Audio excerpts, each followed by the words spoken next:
Kā pareizi sagatavot īpašumu pirms pārdošanas? Īpašumu eksperti saka, ka sagatavot īpašumu var pārdot pat līdz 10% dārgāk nekā nesagatavot. Pamatā tas nozīmē padarīt īpašumu izskatīgu un pievilcīgu. Tas nav viegli bieži vien sagatavot īpašumu pirms pārdošanas, bet noteikti zinu, ka tas ir to vērts. Tāpēc es jums iedošu 14 noderīgas padomus un jūs izvēlieties, kas der tieši jums. Protams, sākumā vajag izmazgāt, iztīrīt, visu izlaucīt, apskatīties, vai cepeškrāsnes tīra, mikroviņa krāsnes, paskatīties, vai leduskapis ir iztīrīts, apskatīties skapjos, zem skapjiem, aiz skapjiem, jo cilvēki mīl visur ielīst. Piekrāsot, pielabot.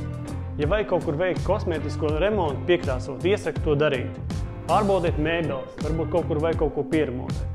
Jā, ja jūs krāsosiet kosmētisku īpašumu, tad iesaku izvēlēties gaišus toņus, jo cilvēki labāk pērk gaišus īpašumus.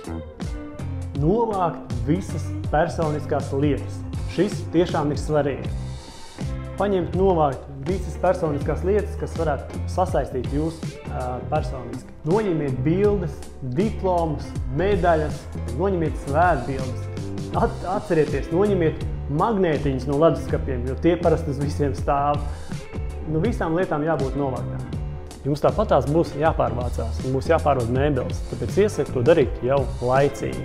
Protams, ja jums ir kur vest, sāciet atbrīvot īpašumu, padariet viņu plašāku.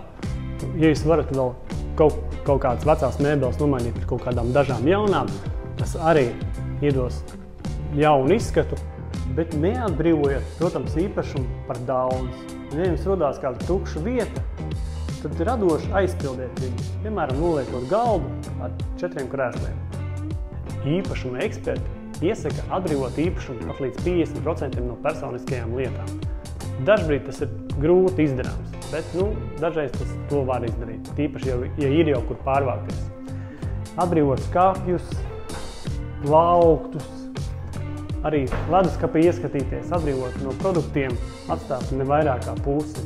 Iegādāties jaunus aksesuārus ar šo nelielo investīciju patiešām var izkrāsot savu īpašumu. Ar to es domāju, nopirkt jaunus galdalpus, vieļus, sakārtot jaunus svaigus, kā arī virtuvē, tā vannas istabā.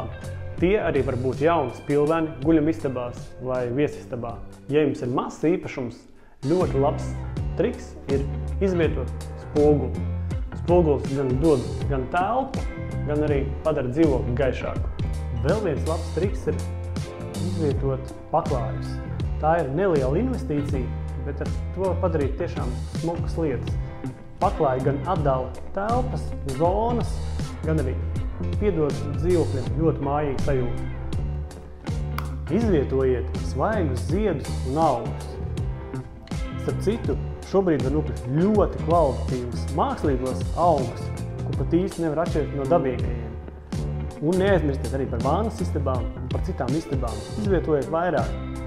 Novietojiet izskatīgas grāmatas, kas arī padara interjeru krāšņāku. Guļamistabās mēs arī iesakam neitrālu, gaišu gultas veidu. Tā jābūt arī jaunai, svaigai, gultai jābūt tīri saklātai. Mēs pat ieteiktu baltu. Spilveni gan var būt ar akcentiem un krāsēm. Pie pircēja apskatēm padariet īpašumu gaišu. Saslēdziet visur gaismas. Gaismas nekad nav par daudz, arī dienas laikā.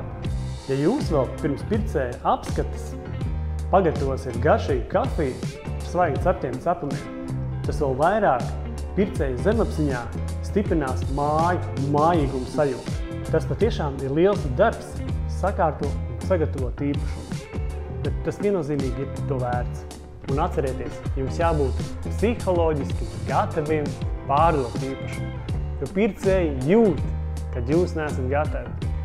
Iedomājieties, ka jūs dzīvojat jau citur. Viss šis īpašums jau vairs nepiedara, jūs jau dzīvojat citā vietā. Jums tikai tas ir jāpārdod. Tas arī šodienai viss. Es ļoti ceru, ka kāds no maniem dotajiem padomiem jums noderēs un palīdzēs īpašumu pārdot gan dārgāk, gan arī ātrāk.